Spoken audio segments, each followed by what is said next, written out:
जय हिंद साथियों, आज आरएसएस के 100 साल पूरे हो रहे हैं, यानी कि राष्ट्रीय स्वयंसेवक संघ। नाम में क्या लिखा हुआ है? राष्ट्रीय। जब आप इसको पढ़ते हैं कि राष्ट्रीय स्वयंसेवक संघ है तो ऐसा लगता है कि पूरे राष्ट्र का प्रतिनिधित्व है इसमें। लेकिन 100 साल पूरे होने पे मेरे कुछ सवाल हैं। वो तीखे भी हैं, कड़वे भी हैं, लेकिन सच्चे भी हैं। 100 वर्षों में इस देश की 85% लोगों की हिस्सेदारी आरएसएस में क्यों नहीं हुई? 100 वर्षों में एक भी दलित आरएसएस का प्रमुख क्यों नहीं हुआ? एक भी आदिवासी आरएसएस का प्रमुख क्यों नहीं हुआ? एक भी पिछड़े वर्ग का व्यक्ति आरएसएस का प्रमुख क्यों नहीं हुआ? कभी आपने सोचा, कभी आपने विचार किया कि आरएसएस जो अपने आप को राष्ट्रीय स्वयंसेवक संघ कहती है, उस आरएसएस में एक भी आरएसएस का प्रमुख 85% आबादी से नहीं है। छोड़ दीजिए आप, दलित, पिछड़ा, आदिवासी तो नहीं है, एक भी महिला आज तक आरएसएस की प्रमुख नहीं हुई।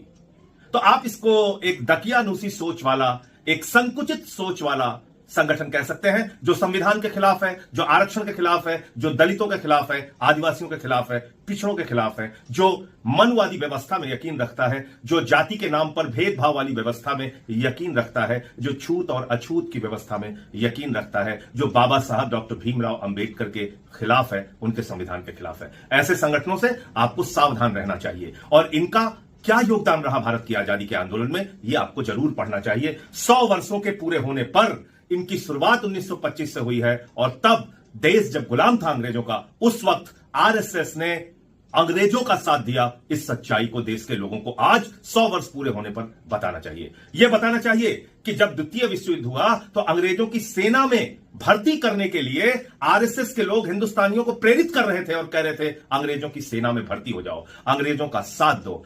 आप जाइए इतिहास में, पड़ताल कीजिए, खोजिए और थोड़ा वक्त लगाइए, आपको पता चलेगा। क्रांतिकारियों की मुखबिरी इन्होंने की, भारत छोड़ो आंदोलन का विरोध इन्होंने किया, भारत की आन बान और शान तिरंगे झंडे का विरोध इन लोगों ने किया। यह इतिहास का ऐसा काला सच है जिसको आरएसएस कभी इनकार नहीं कर सकती। इसलिए जब आप 100 साल पूरे होने पर यह सुन रहे हैं कि प्रधानमंत्री टिकट जारी करने जा रहे हैं, पाठ्यक्रमों में आपको आरएसएस का इतिहास पढ़ाया जाएगा, तो उनकी बड़ाई, उनकी तारीफ, उनके कसीदे पढ़े जाएंगे, लेकिन यह नहीं बताया जाएगा कि इसने आजादी के आंदोलन में देश के साथ गद्दारी करने का काम किया है। यह भी नहीं बताया जाएगा कि 52 साल तक आरएसएस ने अपने मुख्यालय पर तिरंगा झंडा नहीं फहराया। और यह तो आपको जरूर याद रखना चाहिए कि यह भेदभाव में यकीन रखने वाला संगठन है। इसीलिए आज तक आरएसएस का कोई भी प्रमुख दलित, पिछड़ा, आदिवासी या महिला भी नहीं हुआ। जय हिंद।